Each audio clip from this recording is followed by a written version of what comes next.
Welcome everybody to Dasan Station. Perhaps a map we won't be seeing too often. But down here in the bottom right in the purple, it is Zest. Did win game number 1. And his opponent to the top left in green is Byun. This is the rematch of our first matchup here. We said it once, we'll say it again.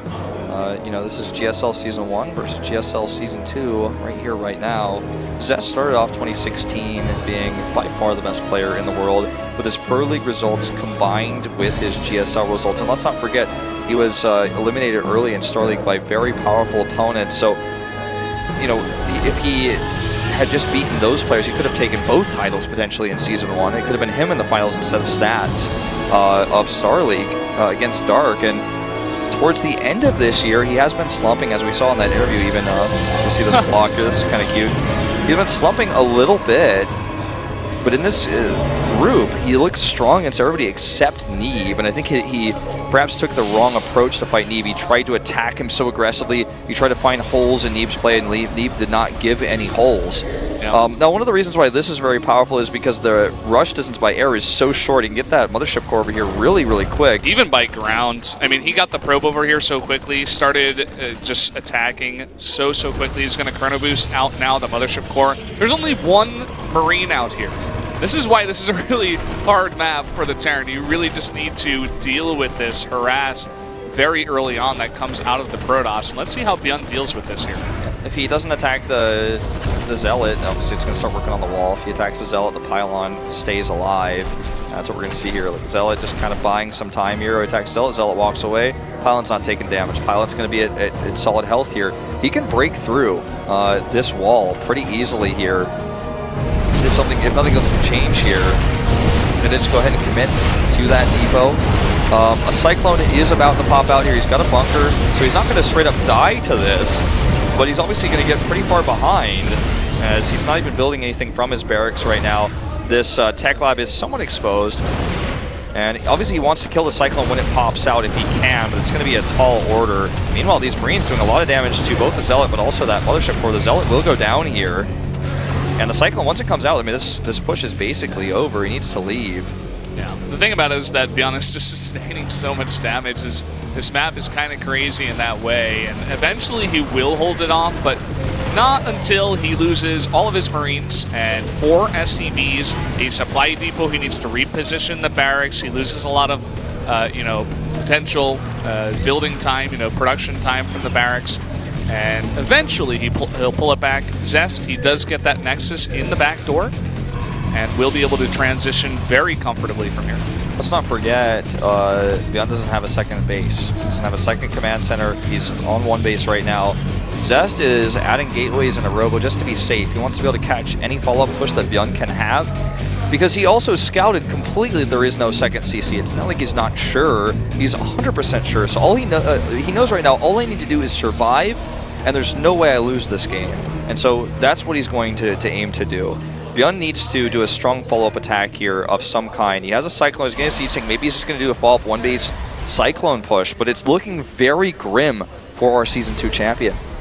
Yeah, definitely is. I like this coming in with the medevac, just scouting what the follow-up is. He knows that, you know, not many stalkers are made earlier on, so he can easily get away with a scout like this with the boost on the medevac. He's going to come in the back, make sure there's a Nexus, and then get back and rejoin his army. He does start that CC in the back door, so it's not going to be totally all in from this. And of course, you can afford this with this kind of push while putting on a lot of pressure. Keep in mind, you know, looked really great for the Protoss early on, but this push is going to look pretty good as the Terran does get those units over to the other side very quickly here. Okay, double Cyclones here. This is a strong push. Backdoor base safe for the time being, but Byun is not looking for really economic damage. He's looking for the kill here, essentially. I mean, he needs to really cut the throat of Zest right now. Yes, he has a second command center, but he needs to do so much damage that Zest is insanely crippled. Nice move here with these Adepts, picking off some of the Marines, weakening this push significantly. And in fact, we'll find some more reinforcements here as well. If he just kites, look, 2 more Marines get killed. Kind of scary, though, because he does lose 2 of those adepts at the same time. But more importantly, he is delaying time for that Immortal to come out. Immortal going to be very key. The one thing he doesn't have is a Warp Prism, and that's what he definitely needs against 2 Cyclones. Yeah, exactly. If microed correctly, the unit he wants to kill right now is in fact that Immortal. So if he can get the lock-ons on the Immortal, which one already here it is, gets locked on here, it's going to weaken the shield. Still has barrier available here, and no second Immortal. He's getting that Warp Prism instead. There's a Liberator here now as well, so it's going to be now an issue for Zest to manage his anti-air. And in fact, that Cybernetics Corp, it gets targeted down. He won't be able to make any of it. Oh!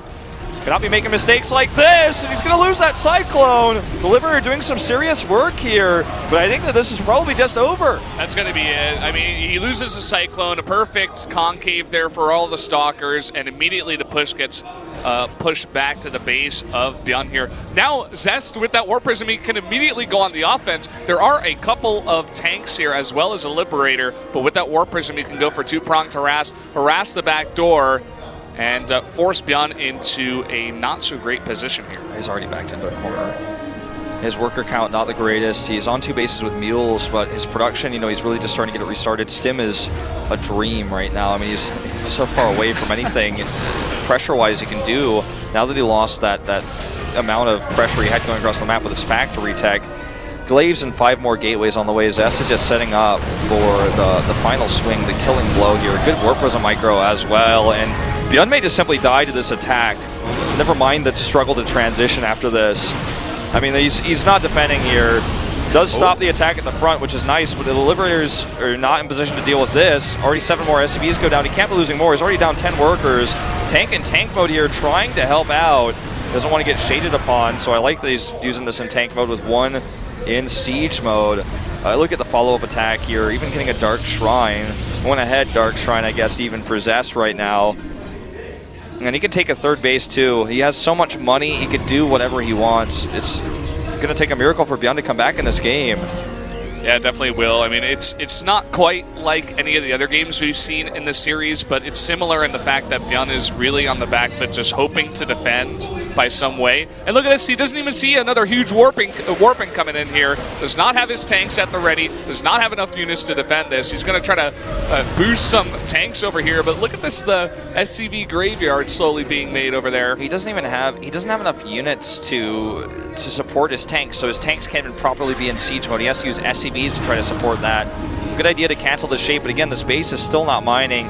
Zest takes the gold base as his 3rd, and he's going to try to poke this army a little bit here. If Zest gets this whole army trapped and he loses it, perhaps Byun could recover in this game, but I can't imagine that ever happening with this army being so large. This Prism is just going to reinforce these units until Byun runs out of steam. The Dark Shrine is the last nail in the coffin because he won't have detection because he's using so many mules. And here's the shade forward. Yeah, he has the Resonating Glaives that finishes up, and just this many units is going to be too much for Byun to handle. Really nice repair though on that tank. Got to keep that alive at least for now, but so many SCVs are going down in the process. And I mean, that is simply going to be it. Byun fans are going to be sad about this one, but a very impressive showing here from Zest today, defeating the GSL champion twice in order to advance. No Dark Templar in here yet. He does have a turret in his mineral line, but he's only mining off 1 base versus 3+ gold. Byun does not want to give this game up yet, but Zest is not letting off with the attack. +1 will finish, but for very few units remaining here. And let's see if he can pull off like 2 miracles to come back. He really doesn't want to leave this game. He wants to try to hold off with all his might. Siege tanks repositioning here. He's almost out of minerals on this 1 base he's left with. The Shade, will he commit to it? No, not with the Liberator there. Yeah. And he's just denying the base. He doesn't have to do anything. Scan comes down on the gold 3rd base of Zest. That's so expensive for him to scan right now too, you know? I mean, he's so low on money. Here comes the first Dark Templar. 43 probes to 27 SCVs. We're going to see a little bit of harass here. Now this is nice, but it means these units are not here, which means Zest may just simply all in this base, or not all in, but commit to the attack. Very defensive position he's got set up there, so it's going to be pretty hard. But either way, I do like this kind of push. You know, you got to do something. You have to do something. You have to do something. Sitting back with these 8 Marines is not going to save you from this army. So I love the fact that he comes in here, stims, gets 10 of these probes, And now, you know, not even that many units back here for Zest. It is very hard to defend both the back door and the third, so we'll see how Zest does decide to deal with this. The truth of the matter is Byun only has 100 minerals left on these patches. He's just scouting. He's not going to commit to this. Even if he doesn't attack, Byun can't mine. Even if Zest lost that gold base, like, let's be real, he's still very far ahead. And I like that he tries to drop out here and continue to find some damage, but still looking very dire for our Terran buddy here. I mean, Zest can just take another base, and obviously defending this is very difficult, and this is why this base is gold, because it can be punished very easily. Kind of like Terraform, remember that map in the middle of the map, you can actually attack behind the minerals. That's a very similar situation here. Now, I like this. Are we going to see a crazy comeback here? How incredible would it be if he just sends that medevac back home, he lifts SCVs from that gold base, he's going to go ahead and drop mules, he's just sending them down. I, for one, am impressed. The Observer is watching this, though, and the same problem that Zest had, Byun will have. However, he has siege tanks. That's something that Zest did not have. And if he comes back in this game, I will lose my mind. Okay, he's actually evened up the worker count. Oh, so low! He keeps it alive, though. There's another blink coming in. He's going to fight. He's going to fight. He's going to kill these Stalkers as much as he can. Stalkers blinking in here. He needs these Marines over here right now. The Adepts are out of range, but he's killed so many SCVs. Only down to 16 at this point in time. Byun is holding on for dear life, StarCraft fans. But once these rocks go down, the siege tanks will lose value. You can see Byun, he's taking everything to defend this gold base. He knows that's his only hope at this point in time. Right now, Zest has double his supply in army. There are 8 Stalkers here. He's going to commit to the Shade this time. There's the Shade in. Marines in good position here stimming. There's 2 tanks to help support. Actually, a third on the high ground. Saves that tank there, but this is just so much Protoss. This orbital will go down, and Zest just has too much Protoss here. This way too much stuff. GG! Zest is going to get through, taking the 2-0 against Byun. Zest, one of the 2 underdogs in this group, will advance over the defending GSL champion here. And Byun, the favorite, all 5 commentators here on this desk said we get out in first place, fails, and will lose in 3rd.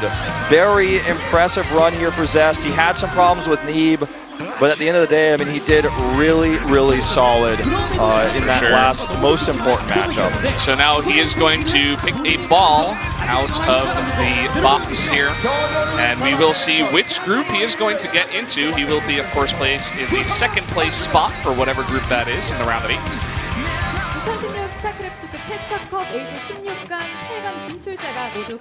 Zest does get through in 2nd place, of course.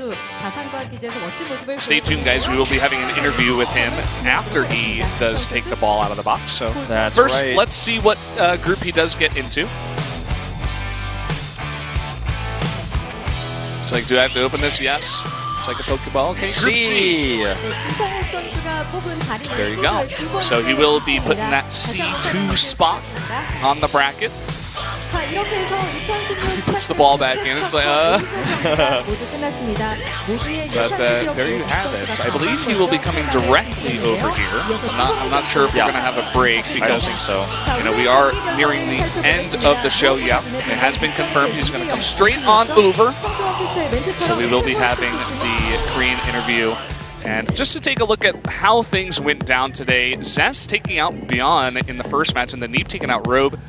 Neeb taking out Zest in the winner's match, getting out in 4-0 fashion. He did not lose a single game today. That's Zest, the real story, man. Yeah. I cannot overstate, this does not happen ever in Korea. Neeb lives in Korea, he trains with Koreans, he plays custom games, he was just recently #1 on the ladders.